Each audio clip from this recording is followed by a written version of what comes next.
नमस्कार, आप देख रहे हैं अपना बिहार। मैं हूं आपके साथ विभा उपाध्याय और इस वक्त की बड़ी खबर सहरसा से आ रही है, जहां सरस्वती पूजा के दौरान खूंटा गाड़ने को लेकर देखिए विवाद किस कदर बढ़ा कि देखते ही देखते पूरा इलाका रण क्षेत्र में तब्दील हो गया। दोनों तरफ से लाठी और डंडे चलने लगे। एक्सक्लूसिव तस्वीरें आपके टीवी स्क्रीन पर।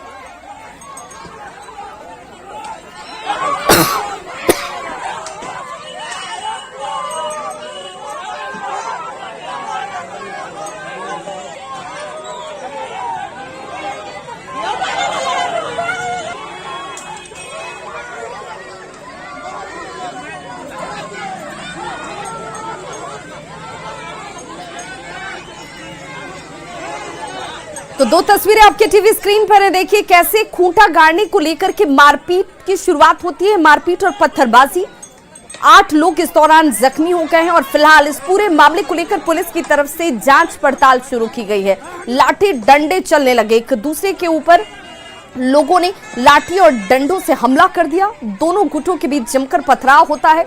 मारपीट और इस पथराव में दोनों तरफ से 8 लोग घायल हो गए हैं। मामला सदर थाना क्षेत्र के सोनवर्षा कचहरी ओपी क्षेत्र के खरगपुर का है। और देखिए मारपीट के बाद सोनवर्षा कचहरी पुलिस मौके पर पहुंचती है और इस मामले को काफी मशक्कत के बाद शांत कराया जाता है। सभी घायलों को फिलहाल इलाज के लिए सदर अस्पताल में भर्ती कराया गया है और पुलिस अपनी तरफ से इस पूरे घटना को लेकर जांच में जुट गई है। बताया ये जा रहा है कि दोनों पक्षों के बीच पहले से ही जमीन को लेकर विवाद चल रहा था। सरस्वती पूजा के दौरान खूंटा उखाड़कर दूसरी जगह गाड़ने के बाद ये मामला और ज्यादा भड़क जाता है। और देखिए जिसके हाथ जो लग रहा है, लाठी डंडे से एक दूसरे के ऊपर प्रहार करते लोग नजर आ रहे हैं, एक दूसरे के खून के प्यासे बन गए हैं। जमीनी विवाद को लेकर सर अपना जमीन में हम सरस्वती पूजा मना रहे थे, जिससे कि भैंस को लेकर के विवाद हुआ। भैंस को यहाँ गड़ा हुआ था, तो हम सोचे अपना जमीन में गाड़ लेते, फिर वहाँ से वहाँ ले जाएंगे। इसी को लेकर विवाद हुआ। उसका औरत पूनम देवी कुंडी भर दिया आंख में, बस लाठी चलाना आपके तरफ। दोनों पड़ोसी है, खड़गपुर का सिकंदर शाह और ललन शाह, इन लोगों के आसपास ही रहता है। तो कल 5 तारीख को 11:30 बजे दिन में इन दोनों के बीच रास्ता है, उसी में खूंटा गाड़ने को लेकर के विवाद हुई है, जिसमें दोनों तरफ से जख्मी है। थाना अध्यक्ष को बोला गया है कि इसमें अरेस्टिंग करें, केस दर्ज करके अभी इलाजरत है। तो जमीन विवाद को लेकर ही सहरसा के सिमरी बख्तियारपुर में भी खूनी खेल हुआ। जमीन को लेकर जहां दो गुट आपस में ही जमकर मारपीट और गोलीबारी करते हैं। एक्सक्लूसिव तस्वीरें उस वक्त की आपके टीवी स्क्रीन पर है। और देखिए कैसे सरडीहा पंचायत के सरकौली गांव में लाठी डंडे चलाते हुए आपको लोग नजर आ रहे होंगे। गोलीबारी में एक महिला को गोली भी लगी है, जिससे आनन फानन में इलाज के लिए सदर अस्पताल में भर्ती कराया गया। तस्वीरों में नजर आ रहा शख्स जिसके हाथ में बंदूक है, फायरिंग लगातार कर रहा है। मारपीट, तोड़फोड़ और उसके बाद फायरिंग की जाती है और इस फायरिंग के दौरान एक महिला जख्मी हो गई है, जिसे सदर अस्पताल में इलाज के लिए भर्ती कराया गया। लोगों ने मारपीट और इस गोलीबारी की घटना का वीडियो बनाया, जिसमें आप साफ तौर पर देख सकते हैं कि कैसे एक युवक ताबड़तोड़ गोलीबारी कर रहा है, वहीं दूसरा युवक हथियार लेकर दौड़ता हुआ आपको नजर आ रहा होगा। फिलहाल पुलिस इस मामले की जांच में जुटी है। बना के लमसम 10-15-20 हजार टका खर्चा हुआ। उसको फिर तोड़ने जब लगा तब हम लोग जो है सो वहाँ पहुँचे तो वहाँ पर गोली गट्ठा चलाना शुरू कर दिए। किसको गोली लगी? गोली लगी है ये अंजू देवी है, पति इनका पबलेश शाह है। कौन है ये आपके? हमारा पुतौ लगेंगे। जमुई के बरहट प्रखंड इलाके में वार्ड सचिव के चुनाव के दौरान दो पक्षों के बीच खूब धक्का मुक्की हो गई। चुनाव के दौरान मारपीट का वीडियो देखिए सोशल मीडिया पर तेजी से वायरल हो रहा है। ये घटना शनिवार की बताई जाती है, जब बरहट पंचायत के वार्ड संख्या 9 के वार्ड सदस्य बगैर अधिकारी की मौजूदगी के सचिव का चुनाव करवा रहे थे। बसंत पंचमी की छुट्टी के दिन बुनियादी जो स्कूल परिसर है, चुनाव का एक पक्ष विरोध करने लगता है और विरोध के बाद दोनों ही पक्षों के बीच बहस शुरू हो जाती है और ये बहस अब बढ़ते बढ़ते मारपीट में तब्दील हो गई। इस दौरान घूसे चलाने का वीडियो सोशल मीडिया पर तेजी से वायरल हो रहा है। अरे यही सबसे पूछो कि चुनाव होगा कि ऐसे होगा, है ना इतना आदमी हो रहे बोले क्या इनका आदमी क्या। गोपालगंज में कोहरे की वजह से बड़ा हादसा हो गया। बच्चों को स्कूल लेकर जा रही पिकअप वैन, बस और ट्रक समेत 4 गाड़ियां आपस में ही जाकर टकरा गई। इस हादसे में एक बच्चे की मौत हो गई है, जबकि 6 बच्चे घायल बताए जा रहे हैं। हादसा सिद्धवलिया थाना क्षेत्र के मधुबनी गांव के पास NH 27 पर हुआ। तो गोपालगंज से बड़ी खबर, जहां पर बस और ट्रक समेत 4 गाड़ियां आपस में ही टकरा गई। कोहरे और धुंध की वजह से गाड़ियां जो है वो आपस में टकराई हैं। बच्चों की स्कूल वैन जो है वो इस हादसे की वजह से एक बच्चे की जान गई है, जबकि 6 बच्चे जख्मी बताए जा रहे हैं और फिलहाल सभी को इलाज के लिए अस्पताल में भर्ती कराया गया। सिद्धवलिया थाना क्षेत्र के मधुबनी गांव की यह घटना है। रहीमा से 2 किलोमीटर आगे मधुबनी मोड़ एक है, वहीं पे घटना हुआ है। सिद्धवलिया थाना क्षेत्र के अंदर में आता है। सिमुंदर शिशु ज्ञान मंदिर का लड़का सब है और उसमें एक लड़का डेथ किया है। 4 लड़का जो घायल है, सदर हॉस्पिटल में जो है गोपालगंज इलाज चल रहा है। और ट्रक के ड्राइवर की लापरवाही के कारण ये घटना हुआ है कोहरा के चलते। लखीसराय में सरस्वती पूजा के दौरान जारी गाइडलाइंस की जमकर धज्जियां उड़ाई गई। साथ ही कोरोना के नियमों को ताक पर रखकर रात भर अश्लीलता परोसी गई। देखिए ये तस्वीरें आपके सामने हैं, जहां पर गाइडलाइंस की जमकर धज्जियां उड़ाई जा रही हैं। कपकपाती ठंड में रात भर क्या बच्चे, क्या जवान और क्या बूढ़े, यहां तक कि नवनिर्वाचित जनप्रतिनिधि भी नर्तकियों के ठुमके का आनंद लेते हुए नजर आ रहे हैं। तस्वीर आपको जो हम दिखा रहे हैं, इन तस्वीरों को देखकर आप अंदाजा लगा सकते हैं कि कैसे यहां पर मुखिया पति की तरफ से ऑर्केस्ट्रा का आयोजन कराया जाता है। गाइडलाइंस की धज्जियां उड़ाई जाती हैं। आयोजन सरस्वती पूजा के नाम पर और फुहड़ता परोसी जा रही है और यहां पर हर उम्र के लोगों की मौजूदगी है। बढ़ैया प्रखंड के गिरधरपुर गांव की यह तस्वीर बताई जाती है, जहां पर सरस्वती पूजा के मौके पर मंगाई गई ऑर्केस्ट्रा में जमकर अश्लीलता परोसी गई। ऑर्केस्ट्रा का आयोजन पंचायत के नवनिर्वाचित मुखिया पति ने ही कराया था।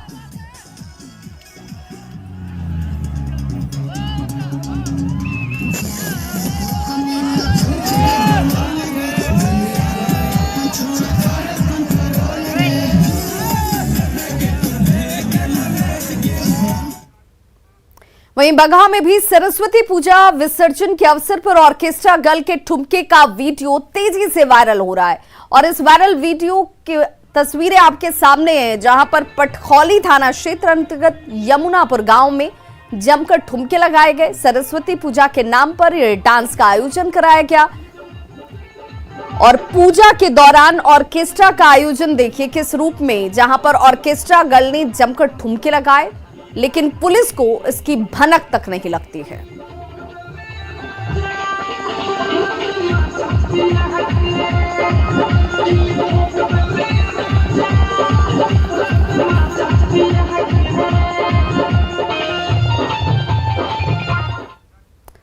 वैशाली में उत्पाद विभाग ने लगातार दूसरे दिन गंगा नदी के दियारा इलाकों में शराब के कारोबारियों के खिलाफ अभियान चलाया है।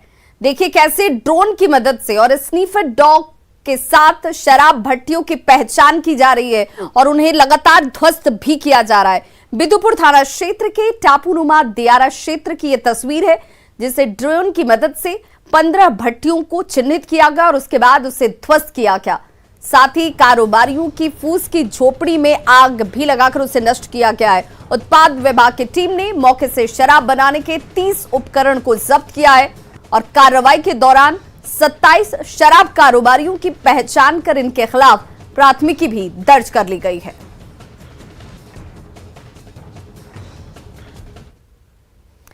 और सरकार के आदेश के बाद आज से स्कूल समेत सभी शैक्षणिक संस्थान, कोचिंग, पार्क और उद्यान खुल चुके हैं। लोगों में इसे लेकर खुशी है। कोरोना की कमजोर होती रफ्तार को देखते हुए क्राइसिस मैनेजमेंट ग्रुप की बैठक में छूट का फैसला लिया गया और आज से स्कूल, कॉलेज, कोचिंग संस्थान हो, सिनेमा हॉल हो या फिर शॉपिंग मॉल, पार्क, मंदिर, मस्जिद समेत सभी धार्मिक स्थलों को सशर्त खोलने की अनुमति दे दी गई है।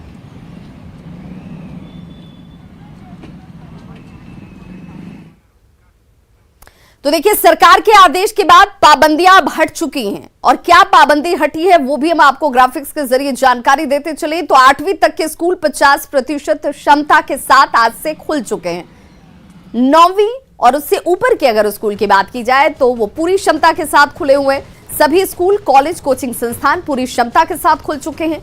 सावधानी के साथ सांस्कृतिक कार्यक्रमों के आयोजन की मंजूरी दी गई है। मनोरंजन, सांस्कृतिक कार्यक्रम आप आयोजित कर सकते हैं। विवाह समारोह और अंतिम संस्कार 200 लोगों की ही मौजूदगी होगी। श्राद्ध कर्म से लेकर शादी समारोह की बात करें तो सभी सरकारी कार्यालय प्रतिदिन खुलेंगे। केवल वैक्सीनेटेड लोगों को ही कार्यालयों में आने की अनुमति दी गई है। और अब जानिए कि क्यों ये पाबंदियां हटा दी गई हैं, क्यों आपको ये राहत और सहूलियतें दी गई हैं। तो कोरोना की रफ्तार लगातार कम हो रही है। 15 जनवरी के बाद से अब तक जो मामले आए हैं, 31 जनवरी को कोरोना के जो मामले थे वो क्या थे वो भी हम आपको ग्राफिक्स के जरिए दिखा रहे हैं। 15 जनवरी को सबसे ज्यादा 6325 मामले आए थे। 15 जनवरी के बाद मामले धीरे धीरे कम होने लगे। 31 जनवरी को कोरोना के मात्र 748 नए केसेस आए। वहीं पर 4 फरवरी को मात्र 496 नए केसेस सामने आए हैं और इस वजह से अब रियायत दी गई है, सहूलियत दी गई। लेकिन अब जब पाबंदियां हट चुकी हैं तो सावधानी और ज्यादा बरतने की जरूरत है। बिहार में आज से सभी धार्मिक संस्थान भी खुल चुके हैं। कोरोना के घटते संक्रमण को देखते हुए क्राइसिस मैनेजमेंट ग्रुप की बात करें तो क्राइसिस मैनेजमेंट ग्रुप ने धार्मिक संस्थानों को खोलने के निर्देश दिए थे और आज पहले ही दिन पटना के प्रसिद्ध महावीर मंदिर में भक्तों की भारी भीड़ देखी गई। कोरोना से बचने के लिए सोशल डिस्टेंसिंग के साथ लोगों से मास्क पहनकर मंदिर में प्रवेश करने की अपील की गई है। महावीर मंदिर का जायजा लिया न्यूज़ 18 संवाददाता संजय कुमार ने। क्राइसिस मैनेजमेंट ग्रुप के फैसले के बाद आज से बिहार में सभी धार्मिक संस्थान खुल गए हैं और यह तस्वीर है पटना के सुप्रसिद्ध महावीर मंदिर की, जहां पर महावीर मंदिर खुलने के बाद सुबह से ही भक्तों का तांता लगा हुआ है। लगातार भक्तगण यहां पहुंच रहे हैं और भगवान के दर्शन कर रहे हैं। निश्चित तौर पर लंबे अरसे के बाद ही सही अब भक्तों को भी सुकून मिला है और यहाँ की तस्वीर देखिए, कई भक्तगण यहाँ पर बैठकर पाठ कर रहे हैं और जो सामान्य रूप से महावीर मंदिर की तस्वीर दिखती है वो आज पहले दिन से ही दिखनी शुरू हो गई है। लोग पूरे परिवार के साथ यहाँ पर आने लगे हैं और यहाँ पर जो लोग पहुँचे हैं हम उनसे भी बात करने की कोशिश करते हैं कि महावीर मंदिर एक बार फिर से खुला है तो लोग क्या सोच रहे हैं और अब पहले की तरह फिर से आराधना करने का मौका उन्हें मिला है। जो भक्तगण हैं उनसे हम बात भी कर लेते हैं एक बार कि ये जो मौका मिला फिर से महावीर मंदिर खुल गया, कितनी मन में प्रसन्नता है? बहुत प्रसन्नता है सर जी। बंद था मंदिर तो मन में कुछ बेचैनी सी लगती थी? बहुत बेचैनी था। अब पहले की तरह माहौल बनने लगा? जी जी। मास्क तो आप पहन कर आए हैं मतलब? और हम 3 साल से ऐसे ही मास्क लगा रहे हैं, मास्क मैंने हटाया ही नहीं। और मंदिर में भी आए तो ऐसे जी जी। अब देखिए बिल्कुल कई लोगों ने मास्क पहन रखी है, मास्क में ही लोग आ रहे हैं यहाँ पर। तो जितने भी भक्तगण हैं वो पहुँच रहे हैं, उन्हें इस बात का ख्याल रखना चाहिए कि मास्क बेहद ज़रूरी है। एक मौका मिला है पूजा अर्चना के लिए तो हम जो सोशल डिस्टेंसिंग है, जो गाइडलाइन है, क्योंकि सरकार ने भी क्राइसिस मैनेजमेंट ग्रुप ने जो फैसला लिया है उसमें दिया है। पूजा करने आए हैं जी, मास्क पहन कर आए हैं, मतलब ख्याल रखा है आपने पूरे परिवार के साथ? हाँ, पूरे फैमिली के साथ है। मंदिर बंद था इतने दिनों से तो कैसा लग रहा था? अजीब टाइप का थोड़ा सा फील हो रहा था। अब कैसा लग रहा है? अब आज पहले ही दिन है, कुछ खास वजह आज शादी का साल गिरा तो अच्छा साल गिरा है, चलिए बधाई हो आपको साल। ठीक। और महावीर मंदिर में चरणामृत जो है उसको देने के लिए यहाँ पर मशीन भी लगाया गया और देखिए तस्वीरों में यहाँ पर आप अगर यहाँ पहुँचते हैं तो यहाँ चरणामृत जो है इस चरणामृत की कई खूबियाँ भी हैं। इसमें लौंग डाला गया है, छोटी इलायची है, केसर है, जावित्री है, जायफल है, तुलसी रस है और पंच कपूर भी है। और आपको चरणामृत लेना हो तो आप यहाँ हाथ लगाएंगे और चरणामृत जो है आपके हाथों में होगा। तो निश्चित तौर पर ये जो व्यवस्था की गई है, जाहिर सी बात है कोरोना का जिस तरीके से प्रकोप फैला है वैसे में छोटे छोटे बच्चे भी जो हैं वो अब यहाँ तस्वीरों में नज़र आ रहे हैं आपको। और अब फिर से मंदिरों में पहले की तरह भीड़ जो है वो उमड़ने लगी है और पटना के सुप्रसिद्ध महावीर मंदिर की तस्वीर हमने आपको दिखाई है कि किस तरीके से भक्तगण सामान्य दिनों की तरह यहाँ पहुँचने लगे। आज पहले ही दिन भक्तों की भीड़ यहाँ देखने को मिल रही है। कैमरा पर्सन अजय दुबे के साथ संजय कुमार, न्यूज़ 18 पटना। खगड़िया के बछौता उच्च विद्यालय में छात्रों में गजब का उत्साह देखने को आज मिला। छात्रों ने बताया कि सरकार का ये फैसला बेहद अच्छा है। देखिए हमारे संवाददाता दिग्विजय की रिपोर्ट। कोरोना के बढ़ते संक्रमण के कारण बिहार सरकार ने सभी शिक्षण संस्थानों को बंद कर दिया था और 1 महीने बाद आज स्कूल जो है सो वो खुला हुआ है। ये हम आपको दिखा रहे हैं, ये उच्च माध्यमिक विद्यालय बछौता है, जहां पर बच्चे स्कूल यहां पर पहुंच रहे हैं, पढ़ने के लिए यहां पर आ रहे हैं। और जो स्कूल के जो बच्चियां हैं उनमें काफ़ी उत्साह देखा जा रहा है। उनसे हम ये बात करते हैं। अच्छा, कब स्कूल खुला है? आज पहला दिन है, कितना खुश हो स्कूल आई हो? बहुत खुश। कोरोना के बाद घर में बोर हो रहे थे, स्कूल खुला दिन बहुत खुश है। सोचते हैं हमेशा बंद ना हो और ऐसे ही चलता रहे स्कूल। अच्छा, घर में पढ़ाई होती थी? जी, इतना नहीं होती थी जितना कि स्कूल में, मतलब उतना तो नहीं कर पाते थे, करते थे उतना नहीं। जब तक स्कूल में थे तब तक उतना ही करते थे। बस ऑनलाइन तो प्राइवेट स्कूल वाले बच्चे तो हम लोग करते कुछ नहीं होता था। बस यही सोचते हैं स्कूल अब बंद ना हो और कोरोना वायरस ना ज़्यादा हो। क्या नाम है? मुस्कान कुमारी। कितना खुश हो आज स्कूल तुम पहुंची हो? आज हम लोग बहुत खुश हैं। मैम सर से भी मिले, एक दोस्त से भी मिले। आज बहुत अच्छा फील हो रहा है कि आज स्कूल खुला है, 1 महीने बाद स्कूल खुला है, इसीलिए आज हम लोग बहुत खुश हैं। सब दोस्त लोग के साथ आज टीचर लोग आएंगे, पढ़ाएंगे। आज से हम लोग खुश हैं क्योंकि प्राइवेट स्कूल में ऑनलाइन क्लास होती थी, हम लोग तो ऑनलाइन नहीं कर पाते थे। एक हल्का फुल्का कोचिंग जाते थे उतने में ही बस। अब खुश हो कि आज से स्कूल खुला? हाँ, आज से खुश है हम लोग, आज से पढ़ने जाएंगे। अच्छा, आप ये बताइए क्योंकि आज से खुल गया है स्कूल, कितना कोरोना गाइडलाइन का पालन हो रहा है और कितने बच्चों की उपस्थिति तो कम दिख रही है? हाँ सर, वही अभिभावक है उससे बात कर रहे हैं, आने के लिए कल से आएगा बच्चा लोग। अच्छा जी, क्या वजह है जो स्कूल बच्चे कम आए आज? जो मैंने सरस्वती पूजा के कारण, विसर्जन के कारण भी हुआ है। ठंड भी है जी, ठंड भी तो पड़ रहा है। हाँ, ठंड भी है जी। अच्छा, क्या कोशिश किया जा रहा है कि बच्चों को ज़्यादा स्कूल लाएं? मैंने सभी टीचर मिलकर अभिभावक से बात करके बुलाने की कोशिश कर रहे हैं। तो जाहिर है स्कूल के जो बच्चे हैं उनमें काफ़ी उत्साह देखा जा रहा है और जो स्कूल के जो प्रिंसिपल हैं उनके द्वारा कोरोना गाइडलाइन का भी यहाँ पर आप देख सकते हैं कि पालन कराया जा रहा है। जो भी बच्चे हैं वो मास्क पहन करके स्कूल में पहुँचे हुए हैं। और सबसे बड़ी बात क्या है कि शिक्षण संस्थान जैसे ही खुलते हैं तो जो बच्चे स्कूल पहुँच रहे हैं उनमें काफ़ी खुशी देखी जा रही है। हालाँकि ठंड को लेकर के स्कूल में बच्चों की उपस्थिति कम है। दिग्विजय कुमार, न्यूज़ 18 खगड़िया। और अब याद करेंगे उन शहीदों को जिन्होंने 15 फरवरी 1932 को तारापुर थाने पर राष्ट्रीय झंडा फहराने के दौरान शहीद हुए। अमर सेनानियों की याद में नए सिरे से बनाए जा रहे शहीद स्मारक पार्क और शहीदों की आदमकद प्रतिमाओं का लोकार्पण मुख्यमंत्री नीतीश कुमार करेंगे। सीएम नीतीश कुमार 15 फरवरी को पार्क और प्रतिमाओं का अनावरण और लोकार्पण करने वाले हैं। इसे लेकर पंचायती राज मंत्री सम्राट चौधरी, तारापुर के विधायक राजीव कुमार सिंह, जिलाधिकारी नवीन कुमार सिंह ने शहीद स्मारक पार्क में कराए जा रहे कार्यों का जायजा लिया।